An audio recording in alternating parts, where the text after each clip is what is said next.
don't switch to Google Anti-Gravity. Seriously, keep using n8n. Keep spending hours debugging webhooks, googling how to fix this error in n8n, and watching 40 minutes tutorial just to connect two apps. Because honestly, the fewer people who know about anti-gravity, the better. It's faster, it's simpler, and anyone can use it. I'm building the same automation in n8n and anti-gravity side by side, which is a Telegram task bot. You send a message, whether it's text or voice, and it can have multiple tasks as well. Now the AI classifies it as work or personal task, updates a Google Sheet, and send you a confirmation message.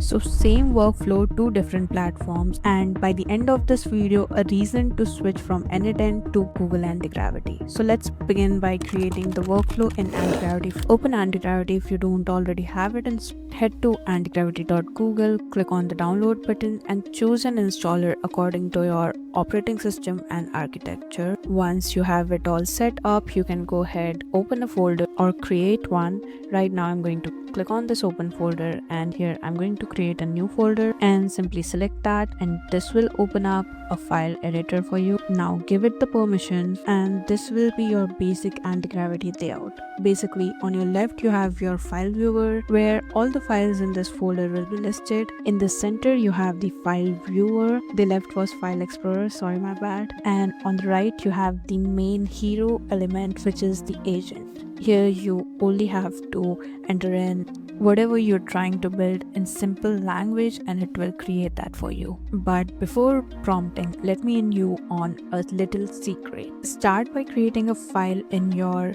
folder called agent.md, and once you do that, you can use this file to provide context to your agent. Well, if that doesn't make any sense to you, let me show you a little sample. So this is an agent MD.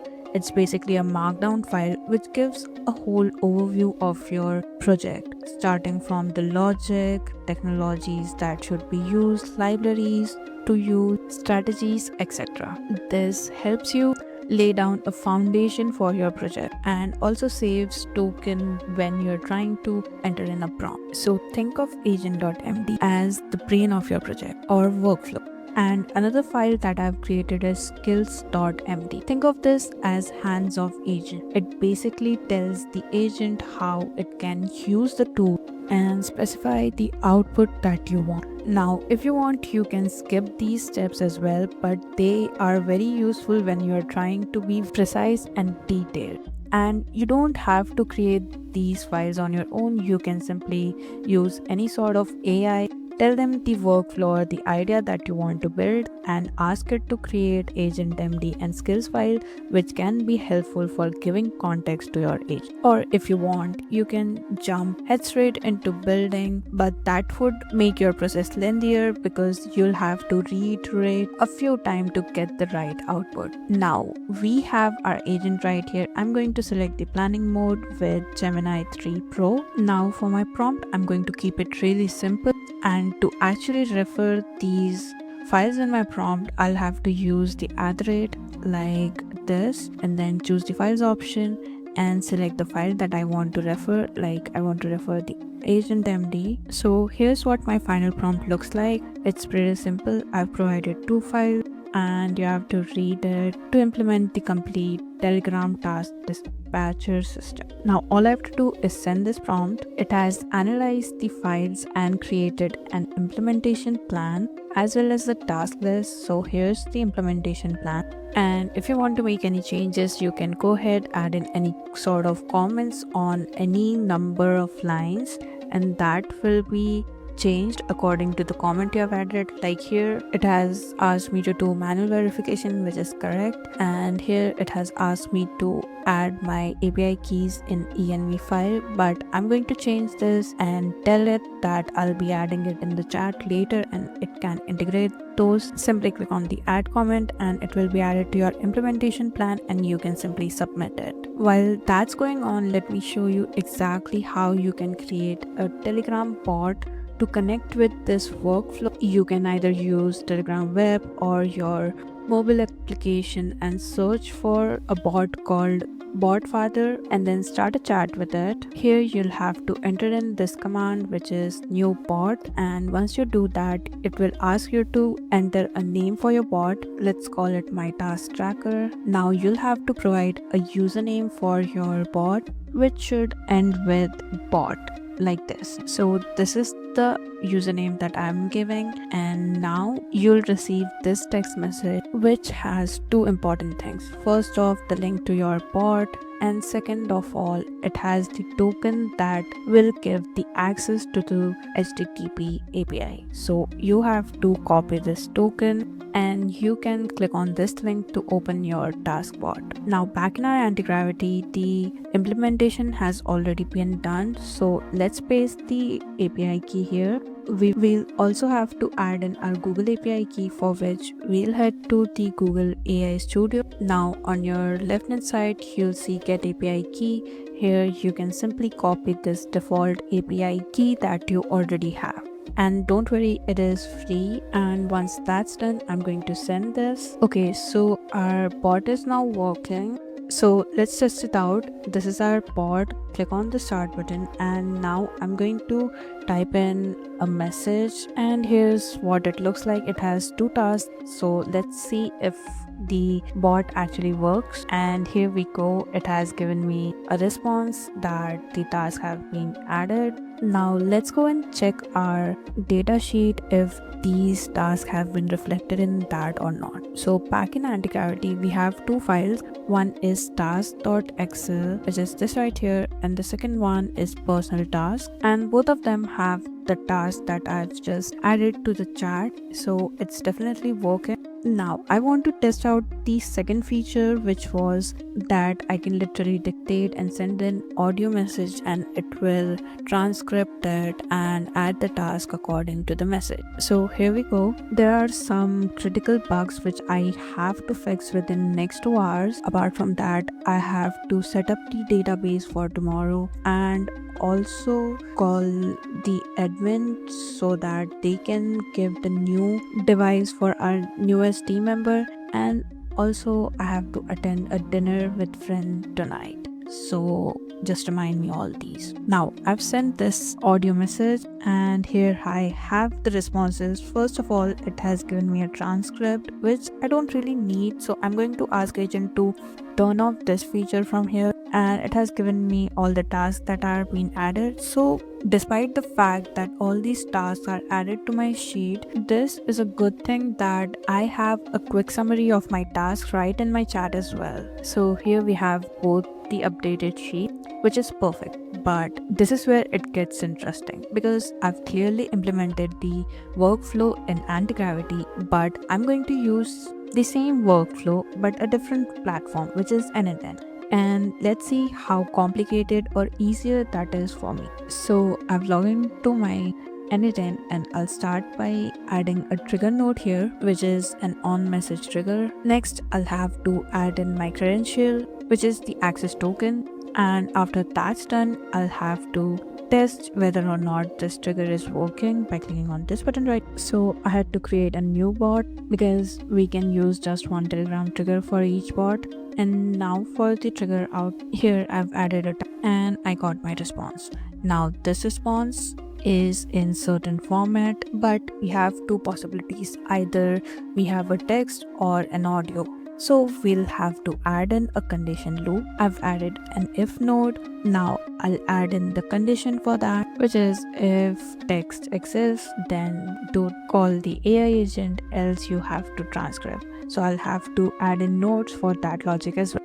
So here's my condition. Now to my true branch, I'm going to add an AI agent node and then add in a model for the AI agent. So this is the AI agent node. Here I have to define the prompt, and this will be my prompt. I'll have to add in the text from here. So first off, I have to execute the previous node to get the text. So we have ran into an error. I'm going to go to this node and solve it. So the problem was with the data type. I chose object instead of string. Now that we have our output, I can simply go ahead, drag and drop it in this text field. After that, I have to configure a chat model, for which I'll simply use Google Gemini chat model. I already have my API configured and I'm going to stick with this model. So back in our AI agent, we'll have to have a specific output format, for which we will have to add an output parser, which is the structured output parser.